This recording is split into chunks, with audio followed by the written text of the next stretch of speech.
Hey everyone, and welcome. Today, we're going to jump into solving a pair of linear equations. But we're not going to get bogged down in algebra. Instead, we're going to do it in a really visual and honestly kind of cool way. I mean, seriously, what if that's all it took? No complicated calculations, just a piece of graph paper and a pencil. Well, guess what? You absolutely can, and that's exactly what we're about to do. All right, so let's break this down. The big idea here is actually super simple. Every single linear equation can be drawn as a perfectly straight line on a graph. So if you've got two equations, well, you've got two lines. And the solution, the answer they both share, is hiding right there in plain sight. It's the exact spot where those two lines cross each other. It's a fantastic way to actually see the answer. Okay, so theory's great and all, but actually seeing it in action, that's what really matters. So we're going to grab a classic pair of equations and solve them from scratch using nothing but this graphical method.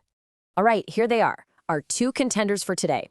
On the left, we've got x plus y equals 10, and on the right, x minus y equals 4. So our mission is to find that one x value and that one y value that make both of these statements true at the very same time. So how do we get from a jumble of letters and numbers to an actual line on a graph? Well, think about it. To draw any straight line, you only really need 2 points, right? They're kind of like guideposts that tell us exactly where that line needs to go. Okay, let's kick things off with our first equation, x plus y equals 10. Now, the easiest way to get our 2 points is to ask two really simple questions. What happens to y when x is 0? And what happens to x when y is 0? And check out how simple this actually is.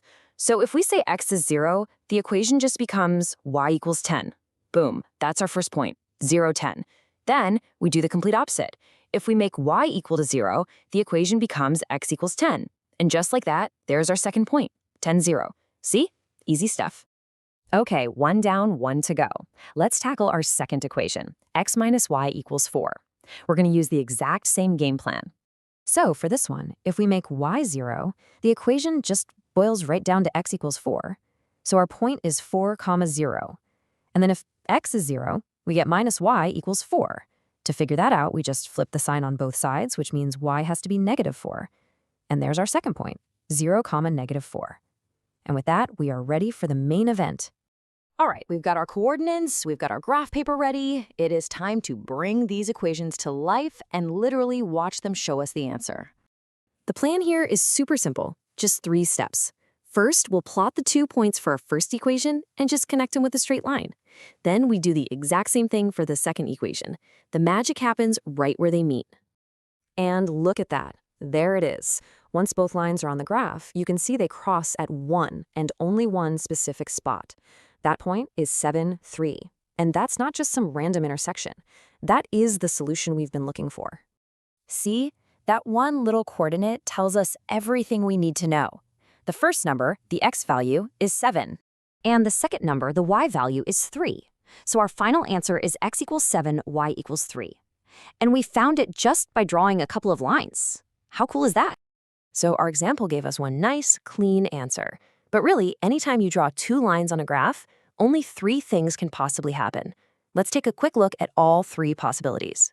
First up, you have the situation we just saw. The lines cross at exactly 1 point. This is what you'll see most of the time, and it means you have one single, unique solution. Okay, but what happens if the lines are parallel? You know, think of them like railroad tracks. They run side by side forever, but they never ever cross. If that's what your graph looks like, it means there is no solution. There's no single x and y that can make both equations true. And the third case? Well, it's a little bit of a trick. What if you go to draw the second line and you realize, wait a minute, it's the exact same line as the first one? That means the 2 equations are just different ways of saying the same thing, and any point on that line works, which means there are infinite solutions. And there you have it. You've just added a super powerful visual tool to your math skills. Let's just do a quick rundown of the main steps one more time. It really just boils down to these 3 key steps. First, find a couple of coordinate points for each equation. Second, you plot those points and draw the lines on a graph. And finally, find where they intersect. That point, that's your answer. So the next time you're faced with a pair of linear equations, try not to just see the numbers and letters. Picture the lines they represent. See where those lines are heading. because now you know the answer is right there, waiting at the point where they meet. Thanks for watching.